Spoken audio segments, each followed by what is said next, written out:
Hello everyone, நான் தான் உங்களா சார். இன்றைக்கி நம்ம என்ன பார்க்க போகிறோம்னா இந்த ப்ரூக்லின் பிரிட்ஜ் பற்றி.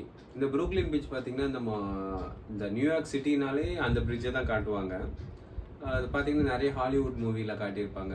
அதே மாதிரி வேட்டையாடு விளையாடு, அதே மாதிரி சிம்பு நடித்த படத்தில் அந்த இணை தாண்டி வருவாய படத்துலையும் வந்து காட்டியிருப்பாங்க. ஸோ இந்த பிரிட்ஜ் வந்து ரொம்ப ஃபேமஸான பிரிட்ஜு. ஆனால் இதோட ஹிஸ்ட்ரி நம்மளுக்கு தெரியுமா? இது எப்போ கட்டப்பட்டுச்சு, இதில் எவ்வளோ ப்ராப்ளம்ஸ் இருந்துச்சுன்னு தெரியுமா? கிட்டத்தட்ட 1800, அதான் 1800வது வருஷம் வந்து அதுக்கு ப்ரொபோசல் பண்ணுறாங்க. இந்த மாதிரி 2 சிட்டியை வந்து அது ஜாயின் பண்ணுற மாதிரி. அதாவது ப்ரூக்லின் அண்ட் மனாத்தான். மனாத்தான்னா அது வந்து ஒரு ஐலாண்ட், அது வந்து நியூயார்க்கில் இருக்குது. ஸோ இந்த 2 சிட்டியை ஜாயின் பண்ணுறதுக்காக ஒரு ப்ரொபோசல் கொடுக்குறாங்க 1800ல். அதாவது 1800வது வருஷம், கிட்டத்தட்ட 225 வருஷத்துக்கு முன்னாடியே அந்த ப்ரொபோசல் கொடுக்குறாங்க. பட் அது நடுவில் கடல் இருக்கிறத, ரிவர் இருக்கிறதால அது சரியான ப்ரொபோசல் அவங்களால பண்ண முடியல. ஏன்னா அதுக்காக நிறைய டிசைன்ஸ் பண்ணுறாங்க, ஒரு செயின் மாதிரி இல்லை டிஃப்ரெண்ட் கைண்ட் ஆஃப் டிசைன்ஸ்லாம் பண்ணுறாங்க. பட் எதுவுமே சக்ஸஸ் ஆகலை. அதுக்கப்புறம் இதை வந்து கட்டினது யாருன்னு பார்த்தீங்கன்னா ஜான் ராப்லிங்ன்றவர். அவர் பார்த்தீங்கன்னா ஒரு ஜெர்மன் இமிக்ரெண்ட். அவர் நியூயார்க்கில் வந்து தங்குறாரு. அவர் தான் வந்து அந்த ப்ரொப்போசல் பண்ணுறாரு. அந்த பிரிட்ஜு வந்து டிசைன் வந்து 1867ல் ஒரு ப்ரொப்போசல் கொடுக்குறாரு. இந்த மாதிரி டிசைன் பண்ணலாம் அப்படின்னு சொல்லிட்டு கொடுக்குறாரு. ஆனால் அது 1870ல் அந்த ஒர்க் வந்து ஸ்டார்ட் பண்ணுறாங்க. 1870ல் அந்த 1870ல் அதை ஸ்டார்ட் பண்ணும் போது அவர் கொஞ்ச நாள்லேயே பார்த்தீங்கன்னா அவர் இறந்து போயிடுறாரு.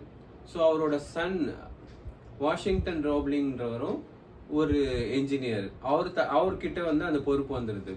ஸோ அப்பாவோட இது வந்து சரி கம்ப்ளீட் பண்ணணுன்றதுக்காக பையன்கிட்ட வந்துடுது. பட் பையனும் என்ன ஆயிடுச்சு, அவங்க அப்பா எப்படி இறக்குறாருன்னா இந்த 2 விரல், அவருக்கு ஏதோ ஒரு 2 விரல் வந்து அந்த ஒர்க் பண்ணிட்டு இருக்கும்போது எதோ ஆயிடுது. அந்த 2 விரல் வந்து துண்டாயிடுது. ஸோ அதுக்கப்புறம் கொஞ்ச நாள்ல என்ன ஆகுது, அவர் அந்த நோயால் அந்த விரல் துண்டானதால அது மூலமா ஏதோ ஒரு அவருக்கு நோய் வந்திருக்கு. அதனால அவர் இறந்து போயிடுறாரு. அதுக்கப்புறம் அவங்க பையன்கிட்ட இது வந்தோடனே அவங்க பையன் அந்த ஒர்க் பண்ணிட்டு இருக்கும்போது அவருக்கும் ஒரு ஆக்சிடென்ட் நடக்குது. அந்த ஆக்சிடென்ட்ல அவரை அதை விட மோசமாக பாதிக்கப்படுறாரு. அவர் உயிர் மட்டும்தான் இருக்கே தவிர்த்து அவரால் பேசவோ எதுவும் பண்ணவும் முடியாது. பட் ஆனால் அந்த ஒர்க்கை கம்ப்ளீட் பண்ணி ஆகணும். அவருக்கு ஒரே ஒரு விரல் மட்டும்தான் வேலை செஞ்சிருக்கு. மற்றபடி அவரால் எந்த ஒரு உடல் அசைவோ எதுவுமே கிடையாது. இந்த பிரிட்ஜ் பார்த்தீங்கன்னா 1870, அதாவது 1870ல் ஸ்டார்ட் பண்ணி 1883ல் அதை கம்ப்ளீட் பண்ணியிருக்காங்க. 13 வருஷம் அந்த வேலை ஸ்டார்ட் பண்ணும்போது அவருக்கு ஆக்சிடென்ட் ஆயிருக்கு. ஆனால் மிஸ்டர் வாஷிங்டன் ராப்லிங் என்ன பண்ணியிருக்காரு, அவங்க ஒய்ஃப் எம்மி ராப்லிங்கிட்ட ஒரே அந்த விரலில் மட்டும் அசைச்சு என்ன இன்ஸ்ட்ரக்ஷன் கொடுக்கணும், என்ன பண்ணணுன்றத வந்து இந்த ஒரு விரலை வச்சே அவர் வந்து அவங்க ஒய்ஃப்க்கு கன்வே பண்ணியிருக்காரு. அவங்க ஒய்ஃப் அதை புரிஞ்சுக்கிட்டு அவங்க கீழே வேலை செய்கிற இன்ஜினியர்ஸுக்கு கன்வே பண்ணியிருக்காங்க. ஸோ இந்த அளவுக்கு அந்த என்ன சொல்கிறது, அந்த வேலையில் ஈடுபாடு, எந்த அளவுக்கு அவங்களுக்கு அந்த டெடிகேஷன் அதெல்லாம் இருக்கிறதால அவங்களால ஒரு பிரிட்ஜை வந்து இன்னும் வேற கிட்டத்தட்ட 1883ல் கட்டின பிரிட்ஜு கிட்டத்தட்ட 140 வருஷமா அந்த பிரிட்ஜ் வந்து இன்னும் நிற்குது. ஸோ பார்த்தீங்கன்னா அந்த அளவுக்கு அவங்க எவ்வளோ டெடிக்கேட்டடாக எவ்வளோ ஃபோக்கஸ்டாக அந்த அவங்களோட வேலையில் இருக்காங்கன்றதை நம்ம பார்க்கணும். நம்மளாக இருந்தால் என்ன பண்ணுவோம், ஒன்றும் இல்லை, நம்ம வேலைக்கு ஒரு ஜுரம் அடித்தாலே என்ன பண்ணுறோம், லீவ் போடுறது.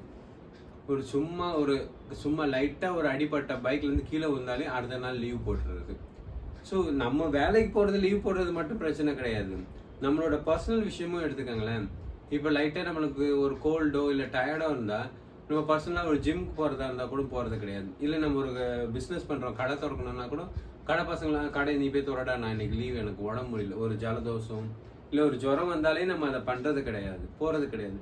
நம்மளுக்கு அந்த டெடிகேஷனே இருக்கிறது கிடையாது. பட் இந்த பிரிட்ஜு பார்த்தீங்கன்னா 13 வருஷம் அந்த அவங்க ஒய்ஃப் எப்படி அந்த அவங்களோட ஹஸ்பண்டோட கமாண்டை வந்து எவ்வளோ அழகாக புரிஞ்சு அந்த பிரிட்ஜை கட்டியிருக்காங்க. கிட்டத்தட்ட 140 வருஷம் மேலே அந்த பிரிட்ஜு இன்னும் ஸ்ட்ராங்காக இருக்குது.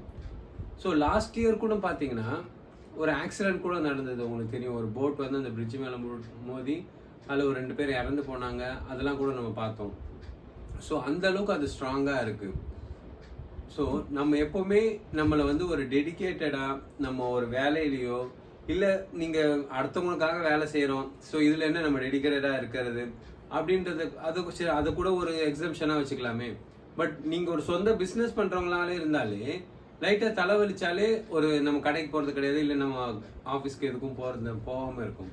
ஸோ அப்படி இல்லாமல் நம்மளோட வேலையில் எப்போவுமே டெடிக்கேட்டடாக இருக்கும்.